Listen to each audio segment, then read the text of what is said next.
এই মুহূৰ্তত ৰাজ্যৰ কৰ্মচাৰীসকলৰ লগতে ৰাজ্যবাসীৰ বাবে জনাব বিচাৰিছো বিগ ব্ৰেকিং নিউজ।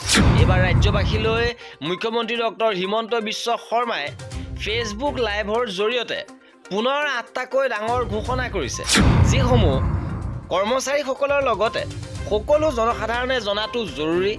কি আছে সবিশেষ জানিবৰ বাবে ভিডিঅ'টো প্ৰথমৰ পৰা শেষলৈকে চাই থাকিব। জনাব বিচাৰিছো প্ৰথমটো গুৰুত্বপূৰ্ণ ঘোষণা কৰিছে ৰাজ্যৰ মহিলাসকলক লৈ। কাৰণ মহিলাৰ যি মুখ্যমন্ত্ৰী উদ্যমিতা আঁচনি, এই আঁচনিখনৰ আজি শুভাৰম্ভণি কৰা হ'ব আৰু আত্মসহায়ক গোটৰ প্ৰতিগৰাকী মহিলাক 10,000 টকাকৈ দিয়া হ'ব আৰু সমগ্ৰ অসমতে 27 লাখ মহিলাক এই আঁচনিখনে সামৰি ল'ব, অৰ্থাৎ 10,000কৈ টকা আজি লাভ কৰিব। ইপিনে দ্বিতীয়টো গুৰুত্বপূৰ্ণ ঘোষণা কৰিছে যে 2 এপ্ৰিলৰ পৰা ৰাজ্যজুৰি খেল মহাৰণ আৰম্ভ হ'ব আৰু ৰাজ্যিক পৰ্যায়ৰ খেল মহাৰণ প্ৰক্ৰিয়া আৰম্ভ হ'ব 2 এপ্ৰিলৰ পৰা। ইপিনে তৃতীয়টো গুৰুত্বপূৰ্ণ ঘোষণা কৰিছে যে এইবাৰ উচ্চতৰ মাধ্যমিকৰ প্ৰথম বৰ্ষৰ বাকী ৰোৱা পৰীক্ষা অনুষ্ঠিত নহ'বও পাৰে, কাৰণ সন্মুখত ইলেকশ্যন আহি আছে।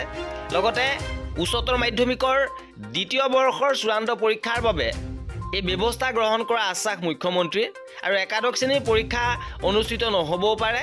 গতিকে দ্বিতীয় বৰ্ষৰ পৰীক্ষাৰ বাবে প্ৰস্তুতি চলাবলৈ আহ্বান জনাইছে। ইপিনে আন এটা গুৰুত্বপূৰ্ণ ঘোষণা কৰিছে পঞ্চায়ত নিৰ্বাচনক লৈ। 2, 3 অথবা 4 এপ্ৰিলত ঘোষণা হ'ব পঞ্চায়তৰ নিৰ্বাচনৰ দিন। পঞ্চায়ত নিৰ্বাচনৰ দিন ঘোষণা সন্দৰ্ভত এই মন্তব্য কৰে যে 2, 3 অথবা 4 এপ্ৰিলত ঘোষণা হ'ব এইবাৰ পঞ্চায়ত নিৰ্বাচনৰ দিন। ইপিনে ৰাজ্যবাসীৰ বাবে আন এটা বৃহৎ ঘোষণা কৰিছে যে আজিৰে পৰা প্ৰতি ইউনিট বিদ্যুতৰ বিলত 1 টকাকৈ হ্ৰাস পাব। ৰাজ্যৰ 30 লাখ লোকে স্মাৰ্ট মিটাৰ ব্যৱহাৰ কৰাৰ বাবে ৰাজহ বৃদ্ধি পাইছে। গতিকে 1 টকাকৈ আজিৰে পৰা বিদ্যুতৰ বিল হ্ৰাস কৰিব প্ৰতি ইউনিটত। ইপিনে ৰাজ্যৰ কৃষকসকলৰ বাবে ডাঙৰ ঘোষণা কৰিছে। আজিৰে পৰা প্ৰতি কুইণ্টল ধানত 2,550 টকাকৈ দিব।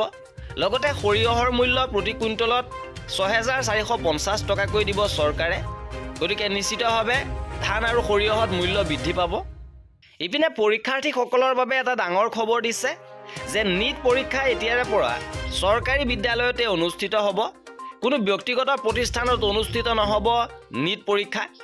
মেধাৱী ছাত্ৰ ছাত্ৰীক ন্যায় প্ৰদানৰ বাবে এই ব্যৱস্থা লৈছে চৰকাৰে। ইপিনে ৰাজ্যবাসীলৈ মুখ্যমন্ত্ৰীয়ে আৰু এটা গুৰুত্বপূৰ্ণ আহ্বান জনাইছে।